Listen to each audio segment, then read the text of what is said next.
30 AM, la radio de la familia ecuatoriana. Ya estamos en línea directa vía Zoom con el doctor Alfonso Zambrano Pasquel, penalista y experto litigante. Es magistrado de la Corte Suprema de Justicia también. Doctor, buenos días. El caso Metástasis y nuevas vinculaciones de Javier Jordán y otros. El titular del Expreso hoy, página 3. Los delitos que se convirtieron en cáncer y nadie diagnosticó. El caso Metástasis se tejió con los diálogos que sostenía Norero en la cárcel. Ahora lo están sobredimensionando y sobre Norero un poco más en el sol en el que giran los planetas de la corrupción en el país. Nadie alertó de las irregularidades que se cometían de la mano de funcionarios públicos. Hoy martes seguirán las versiones en la investigación de Metástasis, que parece titular de una película de Steven Spielberg. Mañana 8 personas serán vinculadas a la instrucción fiscal. ¿Y qué más tenemos, doctor, en este menú de temas vinculados con la invitación a usted? Una dividida Corte Nacional deberá elegir a su presidente. Iván Saquicela apunta a la reelección, pero el caso Wilman Terán le ha salpicado y le resta oportunidades. Otros jueces buscan el cargo. La Corte llega salpicada del caso Metástasis. Bueno, ¿qué le parece, doctor? Ese chorro de titulares que giran alrededor de un tema y de un personaje que nos lo están vendiendo como el principio y el fin de todos los males de esta república, con un poder sobrenatural, dejándonos a un lado a otros mortales que están alrededor del tema que gira, en este caso, Metástasis. Doctor, ¿la fiscal está realmente apuntando al tumor canceroso o nos tiene entretenidos con la metástasis de este cáncer maligno que es el narcotráfico, la violencia, corrupción e inseguridad en el país? Bienvenido, feliz año, doctor Alfonso Zambrano Pasquel. Muy buenos días, don Emilio. A usted, a Lorenita, también un afectuoso feliz año 2024. Esperemos que sea un año mejor en todo sentido y para todos. Don Emilio, ayer cuando usted me invitó, incluso me hizo una pregunta por una información subida en una de mis cuentas relacionada con un caso que se ventiló en Ecuador, donde terminó incluso condenado el perito de la Fiscalía en tribunales norteamericanos. Yo conozco bien el caso porque esto ocurrió en el año 2017 y esto tiene que servir como una suerte de aviso para evitar que en un momento dado puedan haber en un proceso de investigación incluso algún falso positivo. Y ya voy a decir por qué. Miren, en el año 2017 yo había sido abogado defensor del ingeniero León Febres Cordero, expresidente, en el año 1991. Para el año 2000 yo era el abogado principal en el caso Filambanco contra los señores Isaías Azún. El doctor Carlos Pareja Cordero, que había sido secretario, primero particular del presidente Febres Cordero, me conoció cuando yo defendía en el año 91 al expresidente. Y en el caso Filambanco, era una de las personas que recomendó mi vinculación. Entonces había una relación bastante cercana y en el año 2017 la fiscal general del Estado, para aquel momento había un fiscal, Galo Chiriboga Zambrano, y una fiscal de línea que era la señora Diana Salazar, la actual fiscal general. Pues bien, la UAFE de Ecuador de aquella época, y hablo de aquella época, presentó un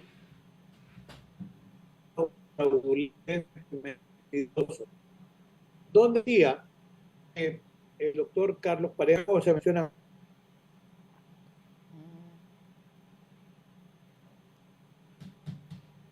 8 de la mañana, 12 minutos, se nos está congelando la imagen y el audio.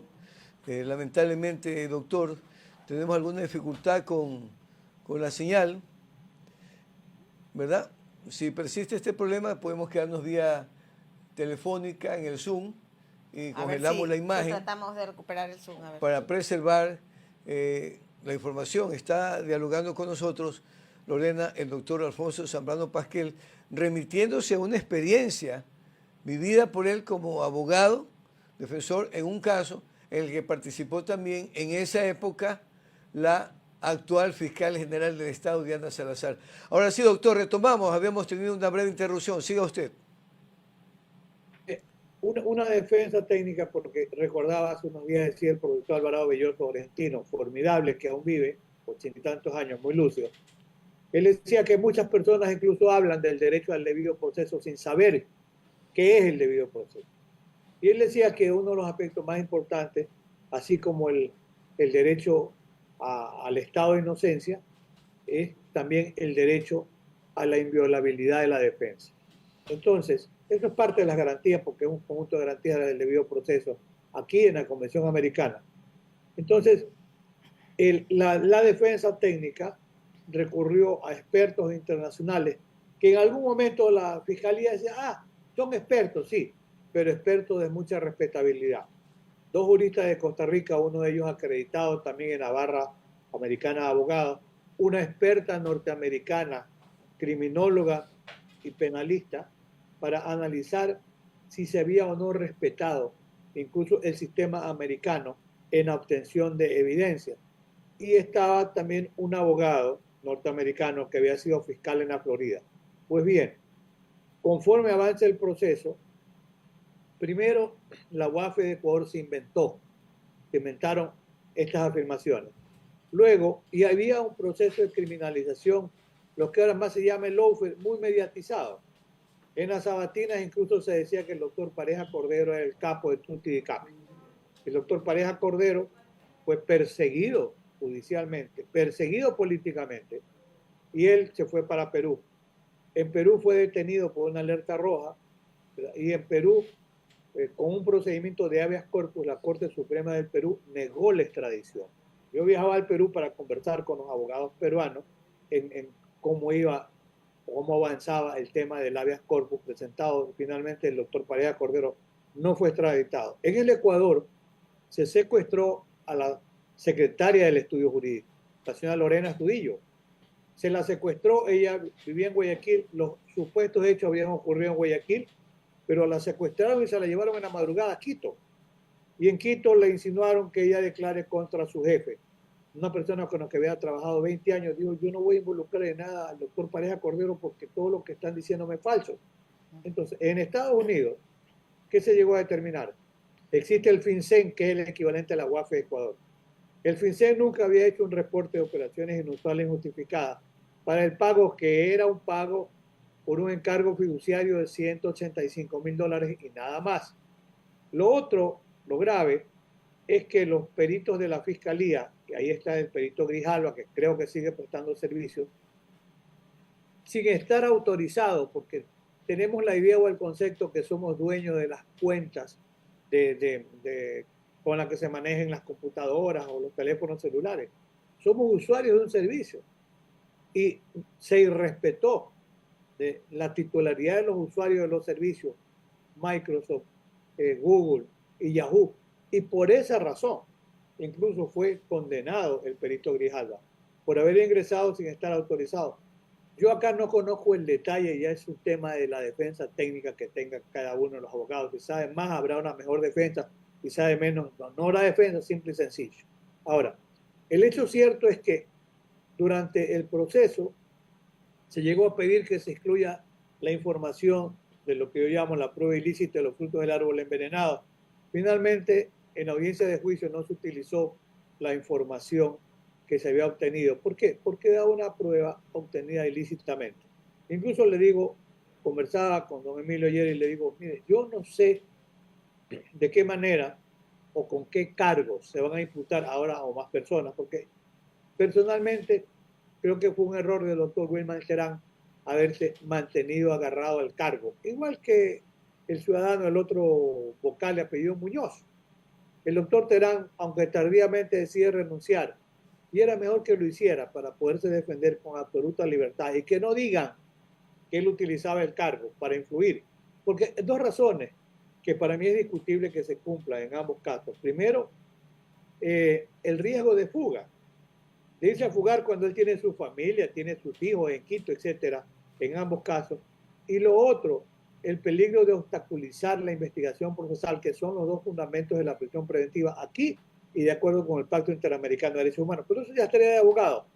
Pero ahora, mire, la legitimidad de la obtención de la prueba es un hecho fundamental. Yo he escuchado que hay 111 unidades de celulares que estarían incautadas. Ahora, será, por ejemplo, tomo el caso del ciudadano Javier Jordán. Primero habrá que determinarse la autenticidad del contenido de los chats. ¿Cómo se los obtuvo? Posiblemente haya habido autorización. Sí, hubo cadena de custodia. Porque hoy ustedes que manejan medios de comunicación saben bien incluso que un chat en un momento dado puede ser trucado, puede ser disminuido, puede ser mutilado, puede ser aumentado. Uno recibe, por ejemplo, vía WhatsApp, una comunicación, le hace una copia y la reenvía agregándole algo, quitándole algo. Entonces, habrá que los peritos, porque también tiene, incluso el ciudadano Jordán, ya si bien tiene un abogado en Estados Unidos, él tiene derecho a contar también con la presencia de expertos para que determinen. Primero habrá que determinar si el contenido de esas conversaciones no ha sido alterado. Primero. Lo segundo, el contenido de las comunicaciones, por ejemplo, el caso del ciudadano Jordán, es suficiente para involucrarlo en un acto de, ojo, de delincuencia organizada. La delincuencia organizada es un delito de tramitación compleja. Y yo le escuché algo decir al general en servicio pasivo Carrillo que y él se equivocó incluso a la fecha porque él dijo de los años 1990, la Convención de Palermo es el año 2000.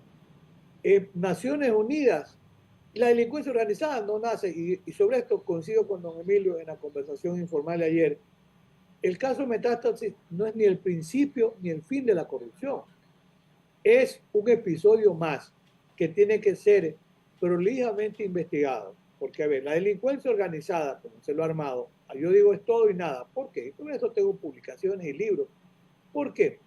Porque obedece a una estructura compleja, a una estructura muy bien planeada, que requiere la presencia de algunas personas con permanencia en el tiempo y para cometer determinados delitos.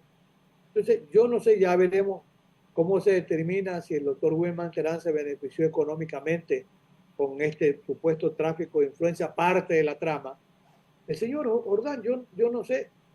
Primero habría que ver si esos mensajes son o no auténticos, en toda su extensión, primero. En segundo lugar, esas comunicaciones serán suficientes para involucrarlo en un acto de delincuencia organizada, ya vamos a ver. Porque haber conversado, mire, en el proceso de construcción de un delito, hay el iter criminis, toda la fase interna de ideación, planificación, toma de decisiones, resoluciones manifestadas, todo lo que está en el fuero interno no es susceptible de ser penalizado. Cogitationes nemo patitur, hay una expresión latina, es decir, los pensamientos no pueden ser criminalizados. Yo no sé, por ejemplo, el ciudadano Jordán, qué hizo para que realmente se lo vincule con este acto de delincuencia organizada. Porque se dice que le manejaba los bienes del señor Norero, pero eso hay procesos por el tema de los bienes del señor Norero, que están, por ejemplo, en el ámbito de lavado de activos.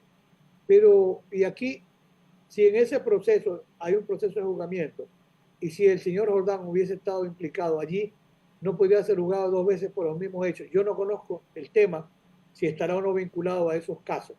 Pero eso será suficiente porque recordemos, atribuyéndole que él dijo que quería hacer algo contra Villavicencio porque lo había afectado a él y a su familia. ¿Eso fue cuándo? En el año 2022, supuestamente, o 2021. El señor Norero es asesinado y sobre eso fíjense que el imaginario colectivo hace que un constitucionalista de Ecuador muy serio, él ha planteado dudas sobre la muerte de Norero. Norero ya en el Perú, en una ocasión, apareció como muerto y después se descubrió que estaba vivo. Y este constitucionalista dice que una persona cercana a Norero dice que lo ha visitado en Colombia. ¿Por qué? Porque ¿cuándo se produce la muerte de Norero? En una refriega. el cadáver estaba calcinado y las tomas de ADN pueden ser por un registro, por ejemplo, de sangre. ¿Y quién manejaba el SNAI? Manejaba el general Ramírez, que estuvo vinculado también al tema de control de drogas. Y el general Ramírez era persona muy cercana, por lo menos aparece en los chats, al señor Norero.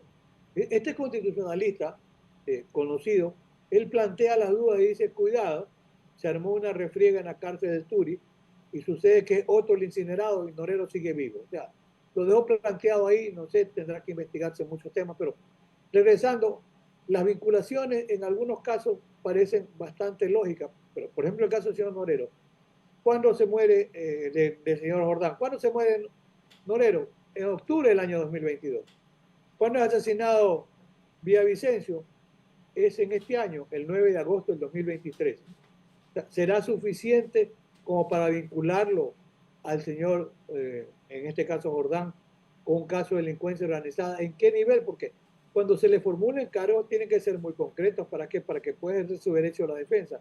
Tal vez en el caso de los abogados, puede que algún abogado haya servido como abogado defensor en un caso, porque los abogados podemos ser asesores, consultores, defensores, pero yo digo, mientras el abogado no se aparte de su rol, no se aparte de su rol, ese abogado no tiene por qué ser criminalizado, porque se le estaría criminalizando la profesión. Pero si ese abogado sirvió como puente para actos de corrupción, y se mencionan, por ejemplo, dos jueces de la Corte Nacional, ya uno declaró, el doctor Byron Guillén, y dice, yo no tengo nada que ver, yo no he hecho nada, están mis cuentas, revisen. Es decir, habrá que buscar la trazabilidad de los dineros, se les pagó a los jueces y por qué se les pagó por asesoría. Se dice que alguno asesoraba, ¿verdad?, sobre el tema del contenido de los habeas corpus. En la investigación contra el juez Curipayo, que ha otorgado como 60 habeas corpus. Es impresionante. Habrá que ver, se dice que se le ha pagado $65,000 y después un dinero adicional por las dos personas que salieron. Bueno, ¿cómo recibió el dinero? En alguna cuenta, ¿quién se los pagó? Porque ahí sí aparece un abogado como intermediario. Otro abogado aparece en el caso de Guayaquil como uno de los defensores que tenía el señor Norero por el tema de la reclamación de sus bienes, de sus propiedades. Si ese abogado no corrompió a nadie, no habría incurrido en ningún acto delictivo. Pero ese abogado también está, ese ya está vinculado y está preso en Quito. El otro abogado lo van a vincular. Y hay otro abogado que servía, como yo digo, el cancerbero del infierno, que sí está detenido. O sea, hay casos y casos. Pero este es parte de un proceso de investigación. Sin duda que sí. Y hay que ser muy prolijo, primero para evitar falsos positivos, porque incluso se vincula a una persona relacionada con la Corte de Guayaquil, se vinculan a fiscales, a una fiscal en funciones, se dice que a ella le habrían dado una prenda Cartier de $8,000 y que además habría dado una cuenta para que le entreguen dinero. Bueno, eso tiene que estar determinado, de igual que el caso de otra Doctor, fiscal también. doctor, ¿cómo evitar esos falsos positivos? Porque si bien es cierto, la investigación debe darse, también es cierto que hay muchas interrogantes en relación a este caso. Como usted lo indicaba, los chats constituyen realmente pruebas, la vinculación que se hace a personas ya fallecidas que no se pueden defender, como el caso del exalcalde de Manta, el alcalde Intriago, que también pues ha causado esto realmente sorpresa, porque cuando lo denunció Villavicencio, incluso el propio Villavicencio dijo que había dialogado con el alcalde Intriago y que le había explicado las razones por las que se había desvinculado de esas empresas. En todo caso, muchos de los que están siendo involucrados ya no están. Por eso, mire, requiere la presencia de expertos también que puedan estudiar el caso y emitir informes fundamentados en esto. Incluso Estados Unidos tiene famoso caso Dauber, que se lo utiliza para el tema de los peritajes, donde se toma en cuenta la calidad de los peritos, los trabajos publicados, si la tesis que mantiene el perito ha sido corroborada científicamente, qué margen de error tienen los informes, porque, mire, no hay un informe infalible.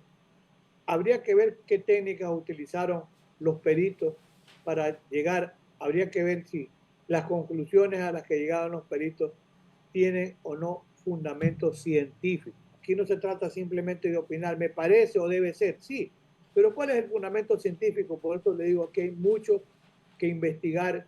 Y en el ámbito científico, usted hizo una pregunta, doña Lorena, ¿tienen valor los chats? A ver, yo le digo, depende. En unos casos tienen pleno valor cuando no han sido trucados, alterados de alguna manera. En otros casos pueden tener también valor porque el contenido de lo que digan los chats ha sido corroborado. Porque si no hay corroboración suficiente, nos quedamos especulando. Y lo que pasó, incluso al mencionarlo al alcalde de Manta, es muy doloroso porque usted recordó bien, porque lo habíamos conversado en algún momento, Villavicencio hace una primera denuncia en enero, ya un año, diciendo que se investigue la situación del alcalde de Manta, y posteriormente, días antes de fallecer, en la última entrevista que tiene, y yo he visto la entrevista y si estuvo el minuto 34 en la entrevista de hora y media con Carlos Vera, le dice Villavicencio que él ha conversado con el alcalde de Manta. El alcalde de Manta le ha dicho que él tenía una preocupación porque él no sabía si era ahora, cuando le hacen saber el tema, digo ahora en tiempo presente, cuando conversa con Villavicencio, porque él dice, se trataba de empresas, son personas jurídicas, tienen representantes legales, y no aparecía el ciudadano Norero como parte de las empresas. Entonces dice, ¿cómo podría yo saber? Y ahora estoy investigando porque sí me preocupa que esto llegue a ser cierto, pero sobre eso tengo la impresión que esas obras habría que examinar si fueron o no a la final contratadas con esas empresas en Manta y si se mantienen o no vigentes los contratos, porque como bien decía con don Emilio, esto no es el principio del fin, esto es parte de un proceso. A ver, y en Manta, se siguen manteniendo vigentes los contratos que tendrían un origen, sus recursos supuestamente ilícitos, no lo sabemos, pero las otras vinculaciones nunca se conversan en los chats que ya aparecen publicados con el alcalde cuando era candidato. Lo que dice una de las personas que conversa es que el candidato en ese tiempo en Triago le decía que necesitaba contar con apoyo político, no era otro tipo de apoyo, y que le habrían contestado que con la única persona que tenía compromiso era con la candidata Alexandra Arce a la alcaldía de Durán. Aunque ella ha desmentido, dice, yo nunca tuve ninguna relación con nadie, ni nadie me apoyó. Pero dice, eso, por ejemplo, doctor, constituye prueba, por ejemplo, para que la ex alcaldesa de Durán, Alexandra Arce, sea investigada. Se puede investigar. Pongamos las cosas en claro, que no, después mañana no diga la señora fiscal, es que están limitando. Investigue todo lo que quiera, señora. Pero la investigación es un elemento para ir formando elementos de convicción, que son indicios. Aquí se va a trabajar a base de lo que se llama prueba indirecta. ¿Qué significa eso? La prueba indirecta es el conjunto de indicios, el indicio es el hecho cierto y probado que permite llegar a una presunción. Y la prueba indirecta se arma a base de la llamada prueba de indicios. Eso es un tema que tendrá que investigarse. Y asumamos que termina la investigación con las nuevas, porque estamos en etapa de instrucción, una nueva vinculación de 30 días más y después de los 120 días más habrá terminado este proceso. Pero este proceso podrá servir para investigar otro hecho delictivo. Sin duda que sí. Porque, ¿qué pasa? Mire, y es lamentable, alguna vez la Fiscalía General del Estado, la actual, hizo un operativo en Guayaquil contra algunos jueces de una corte, de aquí de la corte, que están en funciones. Les allanaron los domicilios, se llevaron las computadoras, los teléfonos celulares. Ya han pasado algunos meses y los pusieron, porque en este lawfare también interviene la Fiscalía, pusieron las siglas, las iniciales de sus apellidos. Esos jueces están marcados, pero esos jueces siguen en funciones. ¿Y quién les ha dicho, señor, nos equivocamos? Doctor, hablando precisamente de los jueces, para finalizar, en 2 minutitos, doctor, ya tenemos en línea también al coordinador nacional de Pachacuti, don Guillermo Choruchumbi. Estamos en tiempo de consulta, ya se plantea aquello, viene porque viene. Voces por la Democracia hizo llegar 10 preguntas, entre ellas habla de la sustitución de los miembros del Consejo de la Judicatura, de la evaluación extraordinaria de jueces fiscales y servidores judiciales y del tema de la carrera judicial.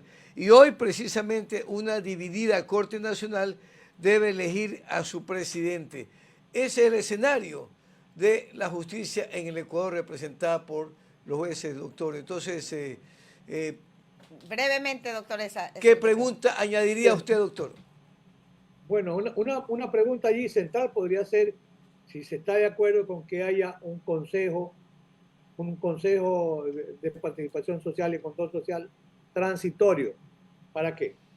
Porque ese consejo transitorio podrá revisar el tema del consejo de la judicatura. Y el consejo de la judicatura es el órgano de control y de gobierno de la Corte, de la función judicial en general y de la Corte de Justicia. Entonces, podría así entrar en un proceso de depuración. Seguramente habrá y hay excelentes jueces, así como debe haber de los otros. Pero mientras haya la intromisión del poder político es muy complicado porque cada uno anda buscando padrinos. Puede ser que la solución sea un Consejo de Participación Ciudadana y Control Social transitorio en el que se hagan presentes personas de reconocida probidad que pertenezcan a la academia, a las universidades, a los foros. Y ese Consejo de Participación Ciudadana, de paso, un nuevo Consejo de la Judicatura. Y ese Consejo de la Judicatura es el que se encargue de hacer una prolija valoración de todos los jueces de la Corte Nacional, para empezar. Yo creo que por ahí puede empezar el tema, don Emilio. Excelente, doctor. Excelente. Muy concreta la propuesta. Ojalá que todas estas voces sean escuchadas porque ahí está la columna vertebral de la paz y seguridad a la que anhelamos todos los ecuatorianos. Doctor, que tenga un feliz año y que este año nos siga acompañando con sus valiosos comentarios que permiten orientar de mejor manera a la ciudadanía. A usted, don Emilio, gran año. A Laurita también. Nos vemos en este año en más de una conferencia. Ojalá que sí, el tiempo nos permita seguir opinando. Esa es la idea, de seguir construyendo, ¿verdad? Tengan ustedes muy buenos días. Buenos Gracias días. a usted, doctor. Ha sido el doctor Alfonso Zambrano Pasquel.